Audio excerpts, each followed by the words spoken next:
Naas.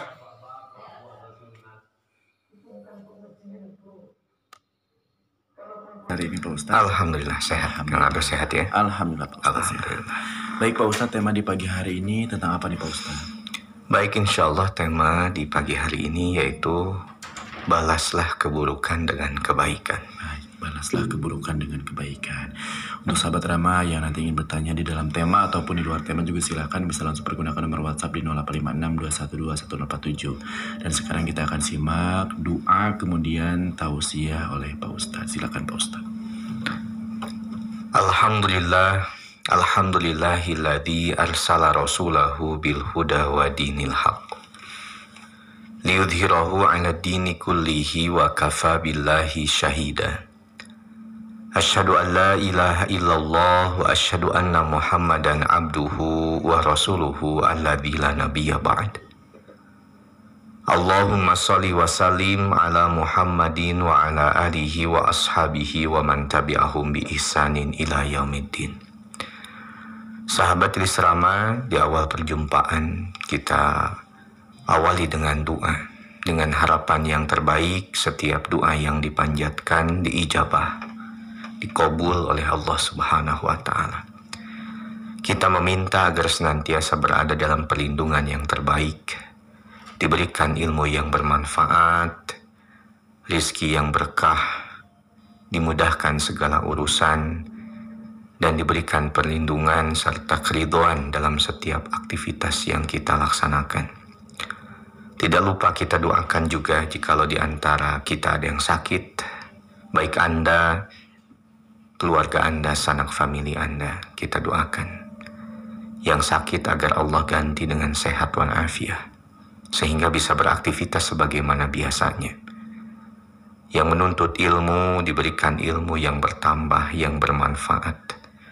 Yang bekerja berniaga diberikan keberkahan dalam setiap pekerjaannya. Yang berkeluarga diberikan keluarga yang sakinah, mawaddah, warahmah. Yang belum berkeluarga agar dipertemukan dengan jodoh yang terbaik. A'udzu billahi minasyaitonir rajim. Bismillahirrahmanirrahim.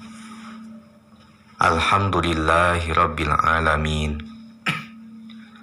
Ar-Rahmanir-Rahim, Maliki Yaumiddin. Iyyaka na'budu wa iyyaka nasta'in. Ihdinas siratal mustaqim. Siratal ladzina an'amta 'alaihim ghairil maghdubi 'alaihim waladdallin. Amin. Allahumma anta rabbi la ilaha illa anta khalaqtani wa ana 'abduka wa ana 'ala ahdika wa wa'dika mastata'tu. A'udzu bika min syarri ma sana'at, abu'u laka bi ni'matika 'alayya wa abu'u bi dzambi faghfirli fa innahu la yaghfiru dzunuba illa ant. Allahumma inna 'ala dzikrika wa syukrika wa husna ibadatik.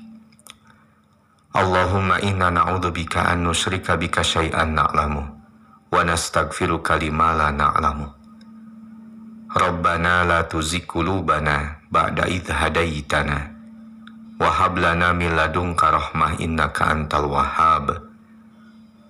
Rabbana la tuzigh qulubana ba'da idh hadaitana wa hab lana min ladunka rahmah innaka antal wahhab. Ya Allah, ya Syafi' ya Rahman ya Rahim. As'alullahal azim rabbal arsyil azim an yusfiyahum.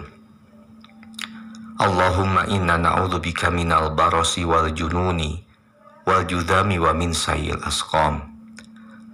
Allahumma la sahla illa ma ja'altahu sahlan wa anta taj'alul hazna idza syi'ta sahlan. Allahumma inna na'udzubika minal hami wal hazan wa na'udzubika minal ajzi wal kasal wa na'udzubika minal jubni wal bukhl wa na'udzubika min ghalabati daini wa qahri rijal. Ya Allah ya alim, Rabbi zidna ilma warzuqna fahma. Ya Allah ya Razzaq. Allahumma Rabbana anzil alaina ma'idatan minas sama'i takunu lana 'idan li awwalina wa akhirina wa ayatan mink warzuqna wa anta khairur razikin. Ya Allah, Ya Ghafurur Rahim, Allahumma gfir lil mu'minina wal mu'minat wal muslimina wal muslimat al ahya'i minhum wal amwat innaka sami'un qaribun mujibud da'wat. Rabbana gfirli wali walidayya walil mu'minina yawma yakumul hisab. Rabbana atina fid dunya hasanah wa fil akhirati hasanah wa qina adzabannar. Subhana rabbika rabbil izzati amma yasifun wa salamun alal mursalin walhamdulillahi rabbil alamin. Amin. Subhanallah walhamdulillah wa la ilaha illallah wallahu akbar. Asyhadu an la ilaha illallah wa asyhadu anna Muhammadan abduhu wa rasuluhu alladzi la nabiyya ba'd. Allahumma shalli wa sallim ala Muhammadin wa ala alihi wa ashabihi wa man tabi'ahum bi ihsanin ila yaumiddin. Sahabat Jelis Rama yang sama-sama mengharapkan ridha Allah Subhanahu wa taala.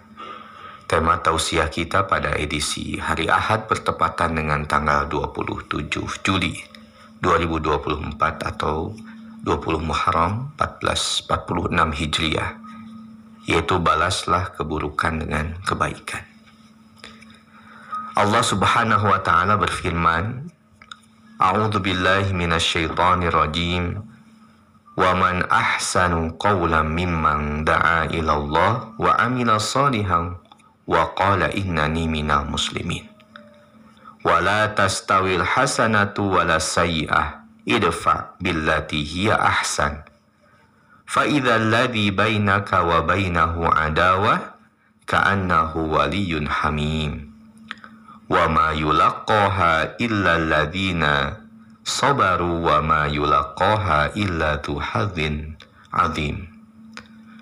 Wa imma yanzaghannaka minasyaiton nazghum fasta'id billahi innahu huwas samiul alim.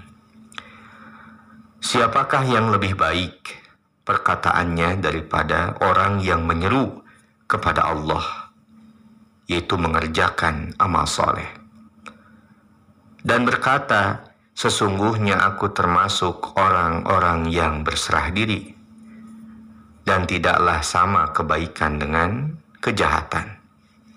Tolaklah kejahatan itu dengan sesuatu yang lebih baik. Maka tiba-tiba orang yang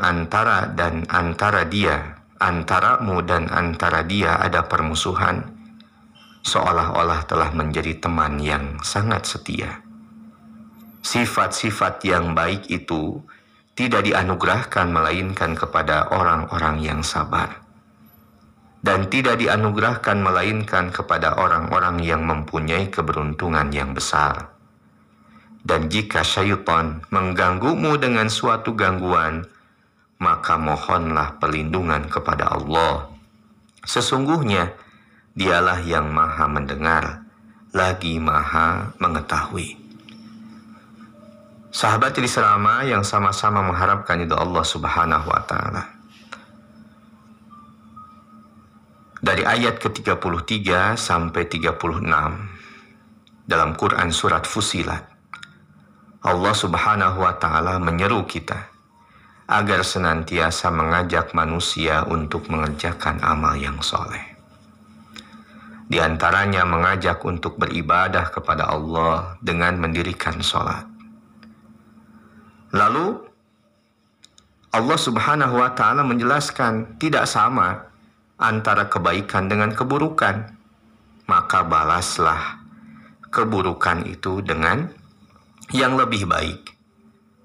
Sehingga ketika membalas keburukan dengan kebaikan, seolah-olah antara orang yang diperlakukan buruk dan yang melakukan keburukan itu kelak akan seperti teman setia. Dan Allah Subhanahu wa taala mengingatkan kita agar menjadi hamba Allah yang bersabar. Karena sifat sabar ini tidak dimiliki kecuali oleh orang-orang yang beruntung. Dan apabila kita digoda oleh syaitan dengan satu godaan atau gangguan, maka fasta'id billah, minta pertolonganlah kepada Allah. Sesungguhnya Allah itu maha mendengar dan maha mengetahui. Sahabat Islam yang sama-sama mengharapkan ridha Allah Subhanahu wa taala. Apabila kita lihat dalam ayat ke-34 di Quran surat Fusilat, Allah mengingatkan kita, idfa billati hiya ahsanu fa idzal ladzi bainaka wa bainahu adawah ka'annahu waliyun hamim. Tolaklah keburukan dengan cara yang lebih baik. Maka tiba-tiba orang yang di antaramu dan antara dia ada permusuhan, seolah-olah telah menjadi teman yang sangat setia. Al-Qurtubi menjelaskan dalam tafsirnya bahwasanya kata al-hasanah yaitu artinya kebaikan. Dalam ayat tersebut yang dimaksud dengan kebaikan di situ adalah memaafkan. Jadi balaslah keburukan itu dengan maaf. Jangan dibalas dengan keburukan lagi. Karena memaafkan merupakan salah satu sifat yang Allah anugerahkan kepada orang-orang yang beruntung dan orang-orang yang bertakwa.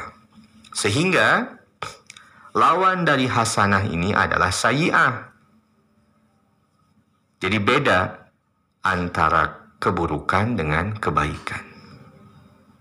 Wala tastawil hasanah wala sayyi'ah. Tidak sama antara kebaikan dengan keburukan.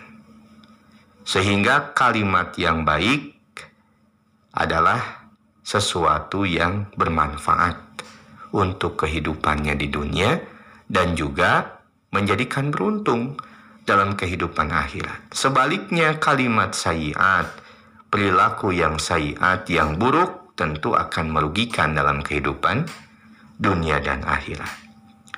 Sehingga apabila dimaknai orang-orang yang enggan memberikan maaf tersebut, maka orang yang tidak mau memaafkan kesalahan orang lain termasuk orang yang merugi. Kenapa?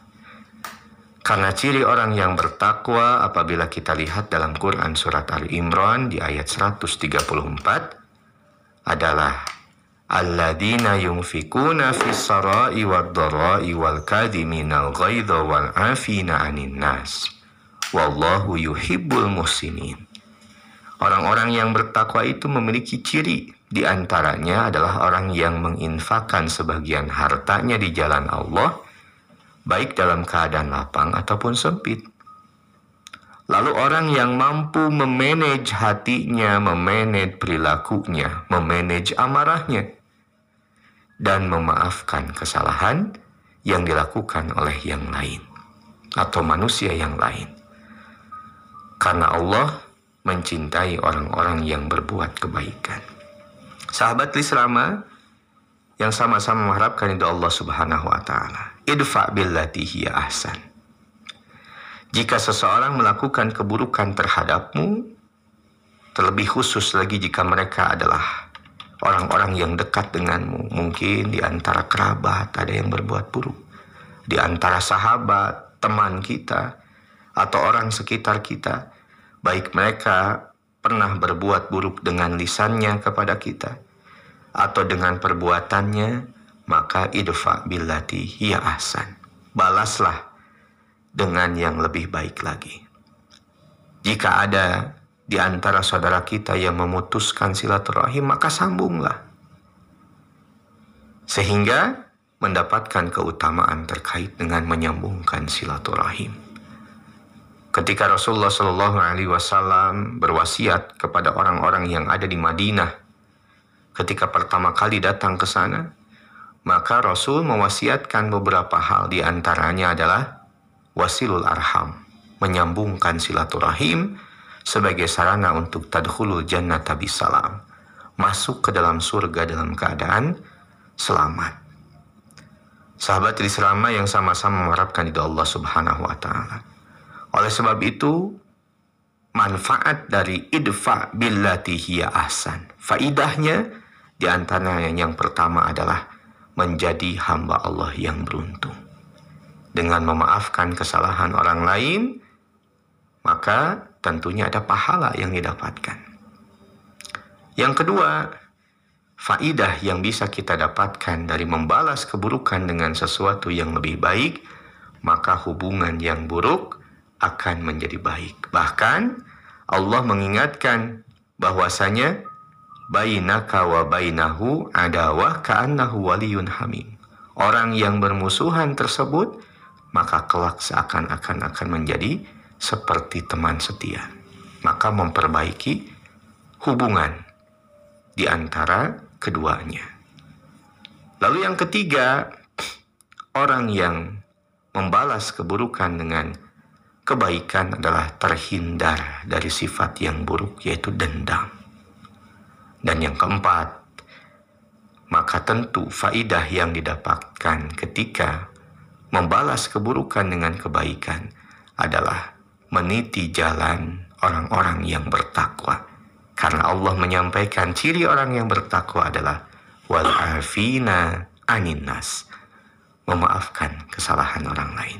Semoga kita bisa dan sabar serta diberikan kekuatan, kemudahan untuk senantiasa idfa billati hiya ahsan, membalas keburukan dengan kebaikan yang lebih baik. Amin.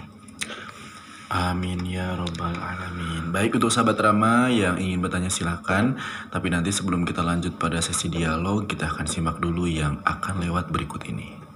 Rama FM. Yang ingin bertanya silakan bisa langsung pergunakan nomor WhatsApp di 0856212147. Pertanyaan boleh di dalam tema ataupun di luar tema. Temanya yaitu balaslah keburukan dengan kebaikan, Pak Ustadz ya? Iya, betul kan. Baik, silakan sahabat Rama yang ingin telepon via telepon WhatsApp ataupun telepon biasa boleh sahabat Rama. Halo. Halo. Ya, mungkin ada sedikit gangguan, boleh dicoba di nomor WhatsApp aja sahabat Rama ya. Halo. Halo. Assalamualaikum. Waalaikumsalam warahmatullahi wabarakatuh. Ustaz, ya salam juga biasa. Ya pada itu marus Ustaz. Gaduh musola ukuran 5x4. Nah tiasa dianggu Jumatan. Dan yungkeun perjelasan ti Ustaz. Kawi syarat-syaratna sah Jumatan. Hatur nuhun Ustaz diantos di sana. Assalamualaikum warahmatullahi wabarakatuh. Waalaikumsalam warahmatullahi wabarakatuh. Musola, tempat sholat ya, ukuran 5x4. Jadi berapa Kang luasnya 5x4 teh? 20 ya? Iya. 5x4 20 meter persegi. Apakah bisa digunakan untuk Jumatan? Ya bisa, kalau memang jamaahnya ada di situ. Lalu apakah yang menjadikan proses Jumatan itu bisa berlangsung? Di antaranya adalah yang harus dipenuhi, tentu ada imam dan ada khatibnya. Ada yang berkhutbah dan mengimami di situ. Lalu yang kedua ada makmum. Jadi jumlah makmum itu tidak dibatasi untuk sholat Jumat. Yang jelas ada imamnya, ada khatibnya atau imam khatib, ada makmumnya. Seberapa luas pun tempat untuk digunakan untuk Jumatan, maka itu bisa dilaksanakan untuk sholat Jumat. Lalu yang harus diperhatikan adalah terkait dengan kebiasaan orang. Adakah masjid sekitar yang melaksanakan sholat Jumat dan lebih besar, atau masjid jami? Yang lebih baik ya tentu memilih masjid jami yang bisa menampung lebih banyak orang, dan di sana sudah biasa dilaksanakan sholat Jumat. Tapi kalau pertanyaannya apakah musola yang kecil bisa digunakan untuk sholat Jumat? Ya selama memenuhi syaratnya, di antaranya ada imamnya, ada khatibnya, lalu ada makmumnya di sana, ada jamaahnya, bisa dilaksanakan sholat Jumat. Begitu. Baik, berikutnya pertanyaan Pak Ustadz dari Teh Dewi di Parakan Muncang. Bagaimana tata cara sholat hajat sama apa bacaannya Pak Ustadz? Ya, baik, ketika Anda menginginkan sesuatu, meminta kepada Allah, lebih baik laksanakan sholat tahajud ya. Sehingga tahajud ini Allah mengingatkan kita, wa minal lail fatahajjad bihi nafilatan lak asa ayyab'atsaka rabbuka maqaman mahmuda. Dan dari sebagian malam maka dirikanlah sholat tahajud, dengan harapan siapa saja yang melaksanakan sholat tahajud tersebut mendapatkan pahala tambahan nafilatalak. Dan Allah mengangkat derajat orang yang melaksanakan tersebut ke tempat yang terpuji. Nah, setelah tahajud berdoa kepada Allah, berbanyak istighfar, meminta ampun. Jadi di sepertiga malam terakhir itu adalah waktu mustajabnya doa. Karena barang siapa yang meminta Allah berikan, barang siapa yang bertaubat Allah ampuni. Tuh jelas ya. Jadi manfaatkan setiap malam untuk melaksanakan sholat tahajud. Selesai sholat banyak berdoa dan beristighfar. Begitu. Baik, berikutnya Pak Ustadz dari Mang Ade di Bale Endah. Mang Arid, mohon maaf.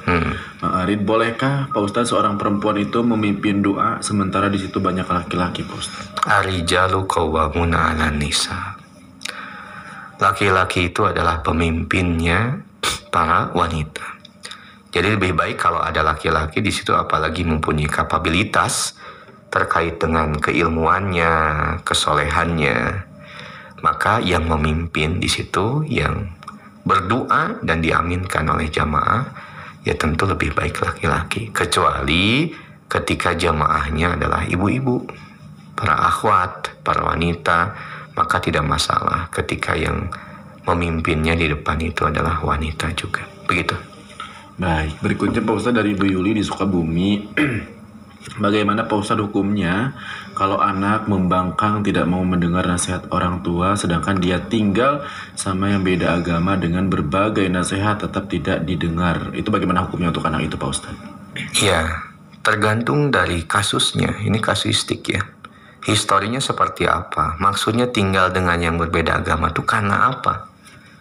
Misalkan karena kuliah kah?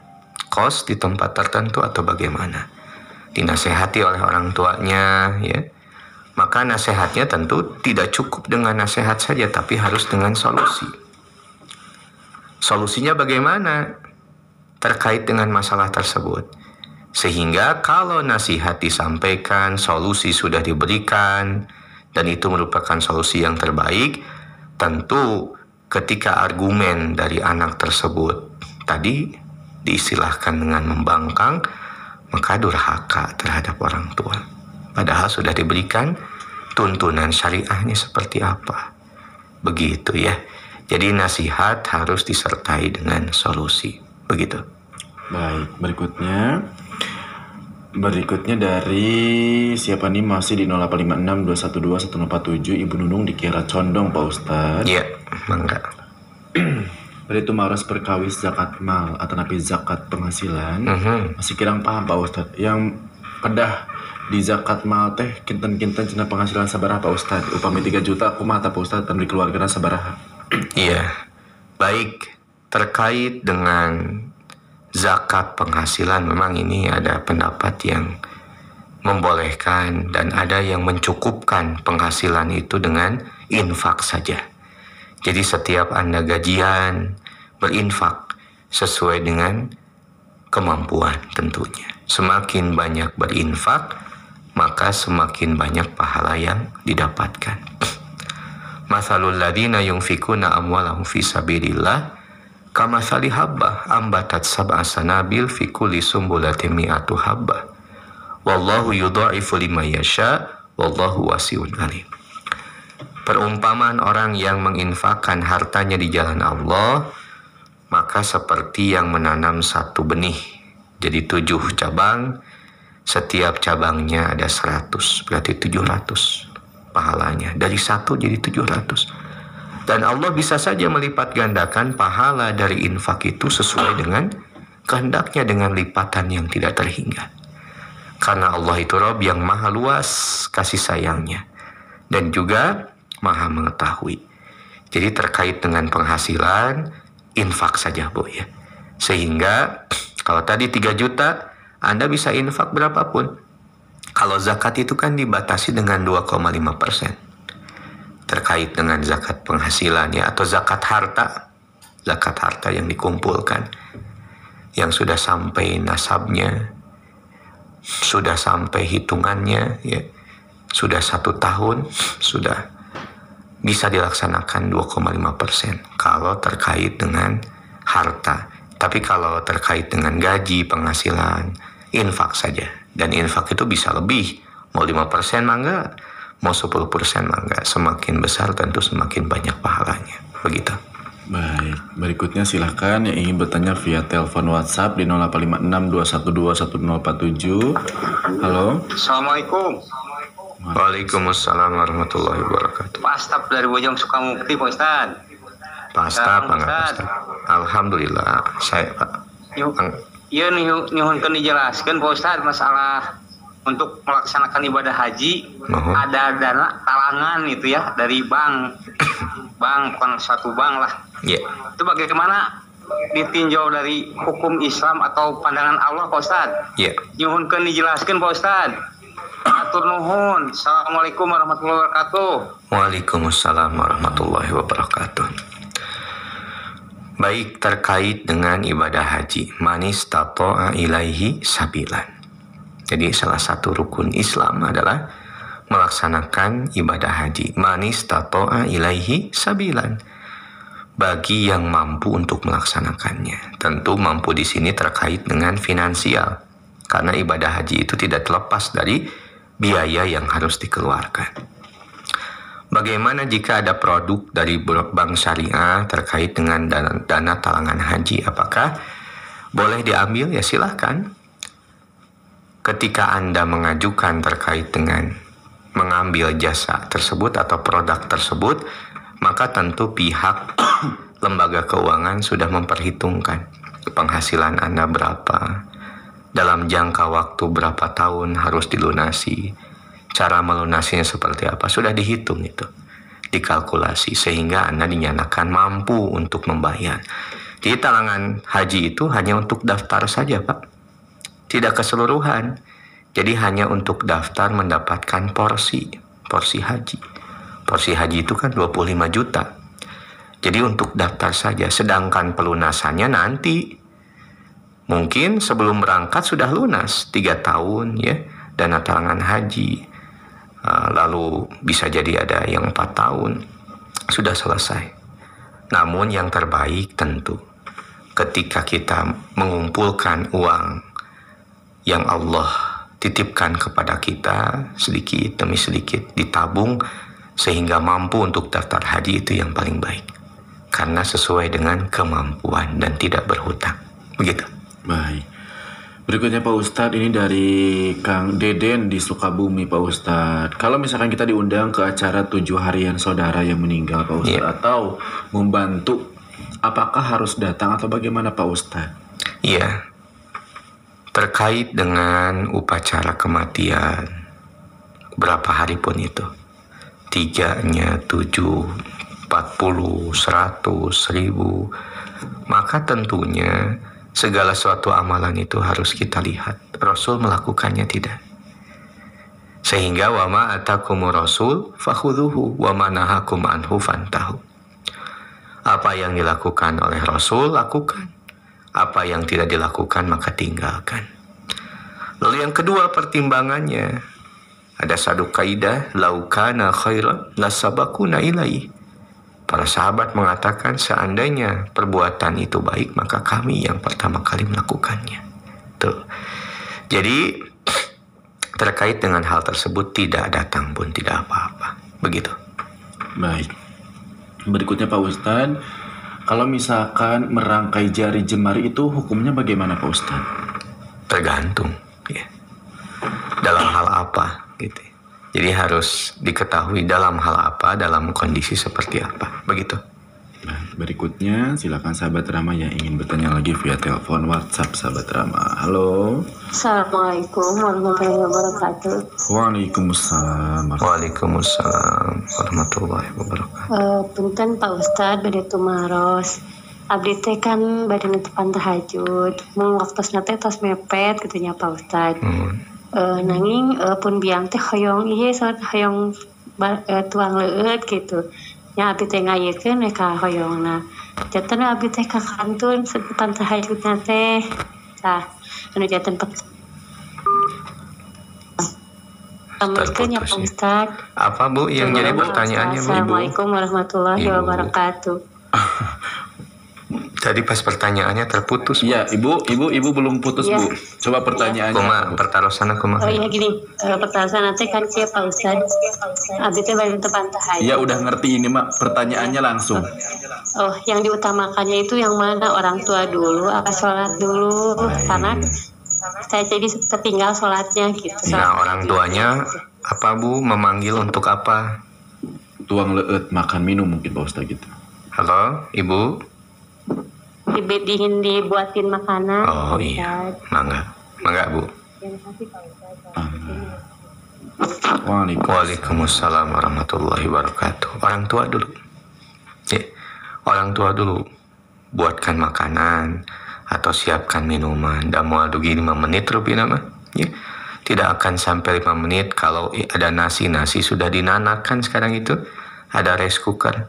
Makanan lauknya sudah tersaji, tinggal menyajikan saja, minuman tinggal dibuat. Tidak akan sampai 5 atau 10 menit. Sisanya ibu bisa melaksanakan sholat tahajud. Gimana mepet ke waktu subuh? Disesuaikan saja. Kalau hanya cukup 3 rakaat tidak masalah. 2 rakaat lalu ditutup dengan 1 rakaat witir. Begitu. Baik, berikutnya Pak Ustadz, apakah doa seorang cucu itu akan nyampai terhadap nenek atau kakeknya yang sudah meninggal Pak Ustadz? Ya, waladun sholih yada'ulah. Anak yang sholih yang mendoakan orang tuanya. Jadi 3 amalan yang tidak akan terputus ketika seseorang itu sudah meninggal dunia. Yang pertama adalah sodaqotun jariyatun, sodakoh jariyah. Yang kedua adalah ilm yuntafa'ubi, ilmu yang bermanfaat. Dan yang ketiga, waladun solih yada'ulah, anak yang solih yang mendoakan orang tuanya. Termasuk di dalamnya dzurriyyat, keturunan. Ada anaknya, anak punya anak lagi, cucu, sama itu ya, termasuk dalam waladun solih. Begitu.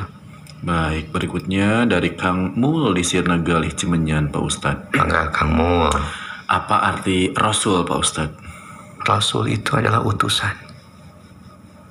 Sehingga tugas Rasul itu adalah untuk membawa risalah dari Allah. Ada misi. Untuk apa? Untuk mengajak manusia bertauhid kepada Allah. Begitu.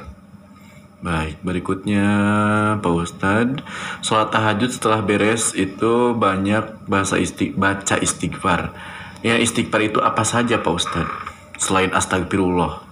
Oke, baik. Wabil asharihum yastaghfirun. Atau di ayat yang lain, wal mustaghfirina bil ashar. Yaitu orang-orang yang menunggu waktu subuh dengan beristighfar. Atau di waktu sahur mereka beristighfar.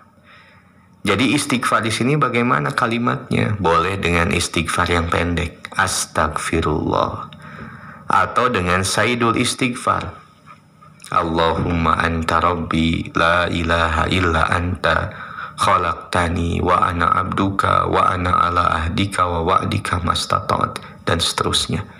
Jadi boleh dengan yang pendek atau dengan sayyidul istighfar. Atau Anda yang pendek iya, yang panjang iya sayyidul istighfar. Itu juga boleh. Baik, berikutnya dari Kang Aib di Cipedes Sukajadi Pak Ustadz. Mohon. Kalau jasa pekerjaan, jumlah pendapatan itu termasuk modal Pak Ustadz? Begini maksudnya?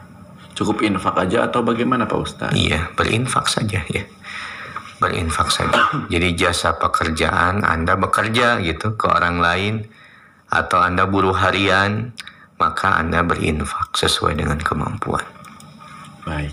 Berikutnya silakan sahabat Rama di 085621211047 yang dari tadi udah mencoba masuk. Coba ada siapa? Halo. Halo, Assalamualaikum. Waalaikumsalam warahmatullahi wabarakatuh. Alhamdulillah. Saya pada itu marah Ustaz untuk kerudung ibu-ibu gitu ya. Kan kada nutupan ya payunnya pinaret ya Ustaz. Ai anu olahraga mah dibelikan kanu leher Ustaz. Abi kadang bingung pada ngiring olahraga. Yeuna lebar lengkekan kabuka. Nah, kedah kumar Ustaz mun. Jadi kumula. Assalamualaikum. Waalaikumsalam warahmatullahi wabarakatuh.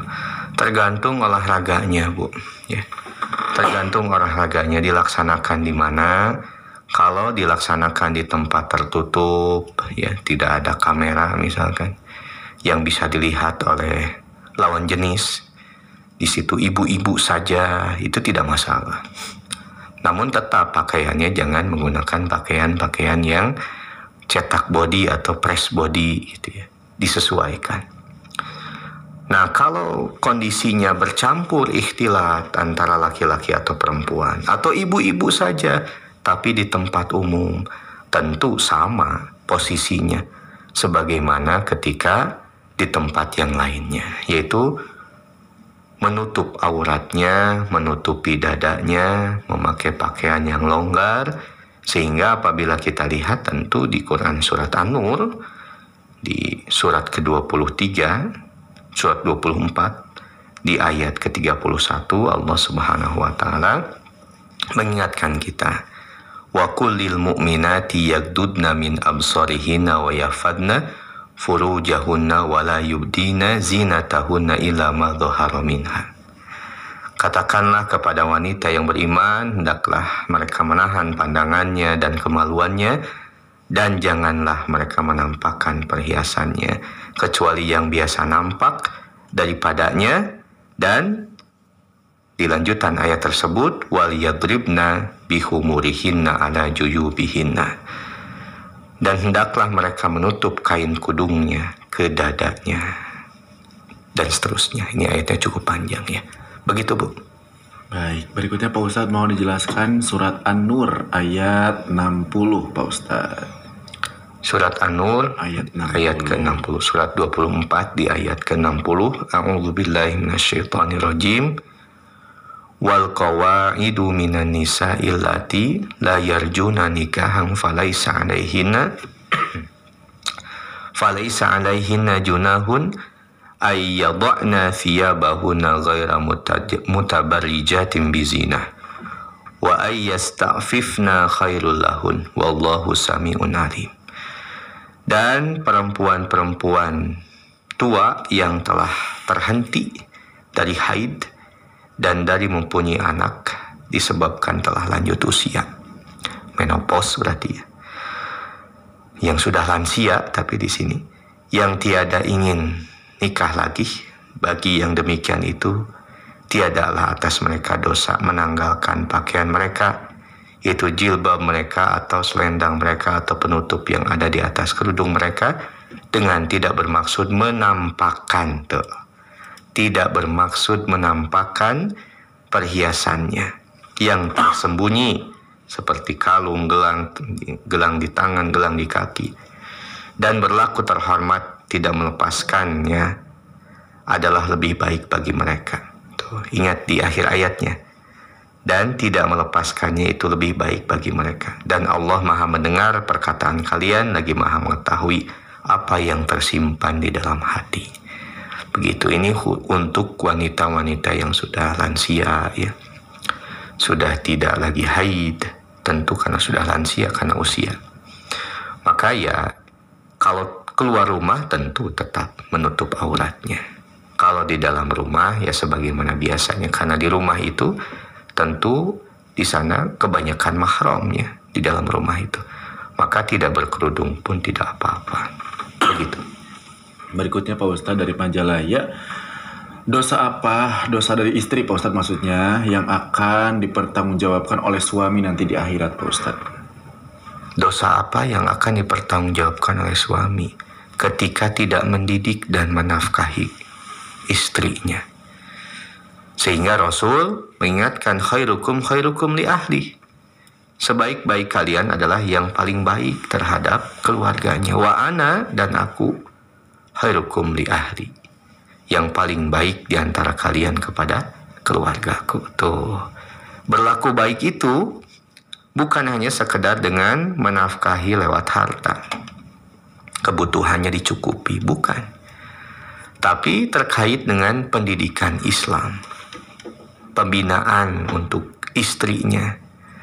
Sehingga penting untuk bersama-sama bertakwa kepada Allah Subhanahu wa Ta'ala. Ketika tidak menafkahi ilmu atau tidak memfasilitasi terkait dengan ilmu, apalagi tidak menafkahi kebutuhannya baik biologis ataupun secara materi, tentu kelalaian seperti itulah yang harus dipertanggungjawabkan di hadapan Allah Subhanahu wa Ta'ala. Begitu. Baik, berikutnya pada saat menjadi imam Pak Ustadz, apakah bisa membaca surat sebagian-sebagian Pak Ustadz? Misalnya rakaat pertama Al-Imran ayat 190 sampai 194, kemudian rakaat keduanya surat yang lain misalkan, atau Al-Alaq. Boleh, silahkan. Faqra'u ma tayassara minal Qur'an. Baca yang paling mudah, yang paling mungkin, yang paling kuat hafalannya dari Al-Quran. Begitu. Baik, berikutnya silakan lagi dari Kang Eloy di Sukabumi Pak Ustadz. Bagaimana hukumnya kalau menyodakohkan barang makruh? Ada pahalanya bagi yang mengasih atau tidak Pak Ustadz? Ya, namanya makruh, dibenci. Jangan sampai Anda menebarkan sesuatu yang dibenci juga dikonsumsi oleh orang lain. Begitu ya. Jadi yang halalan thayyiban, kulu mimma fil ardi halalan thayyiban, wala tattabi'u khutuwati syaitan, innahu lakum aduwwum mubin. Wahai manusia, makanlah segala sesuatu yang ada di muka bumi ini yang halal dan thayyib, halal dan baik. Jangan ikuti langkah syaitan, karena syaitan itu mengajak kepada keburukan dan musuh yang nyata bagimu.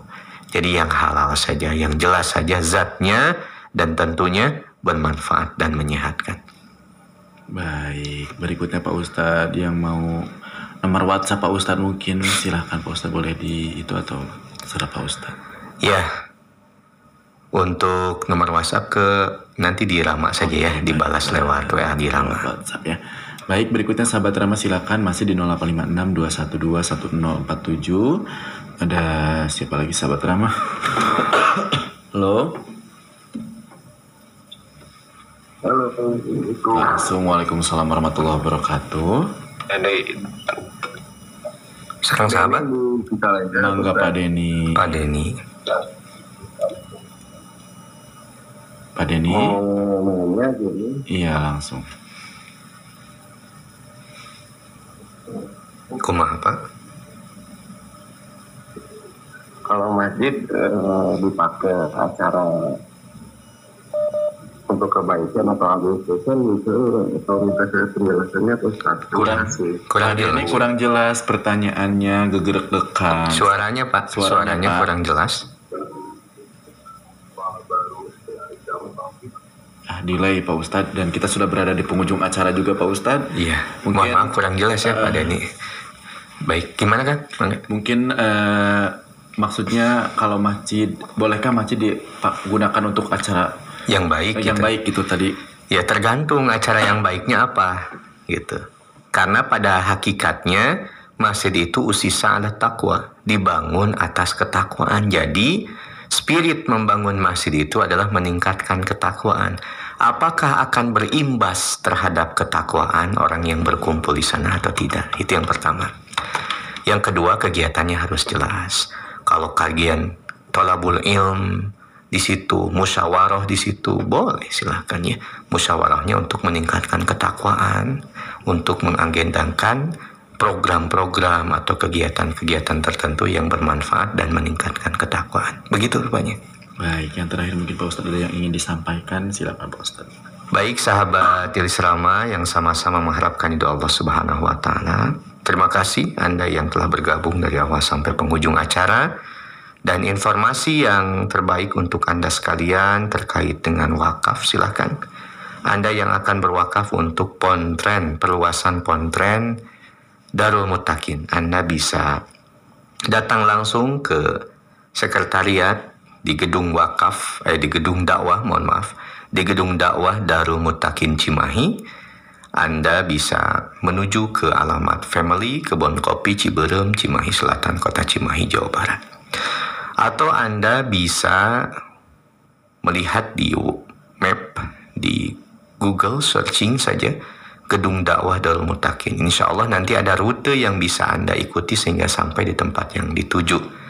Atau Anda yang ingin menggali informasi terlebih dahulu, silahkan. Anda bisa WA saja ke WA DM Center di nomor WA 0815609628. Sekali lagi, Anda bisa WA ke nomor WA 0815 6096268. Anda bisa bertanya terkait dengan wakaf, untuk masjid, untuk pontren, untuk menyekolahkan anak cucu Anda di MTS Darul Muttaqin, atau Anda bisa mengetahui agenda-agenda dakwah DM, silahkan.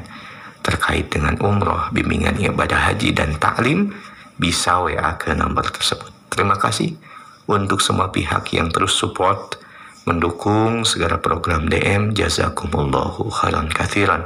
Allahumma sholli alaihim, amin. Dan terima kasih Kang Abdo yang menemani di siaran di hari ini. Jazakallahu khair.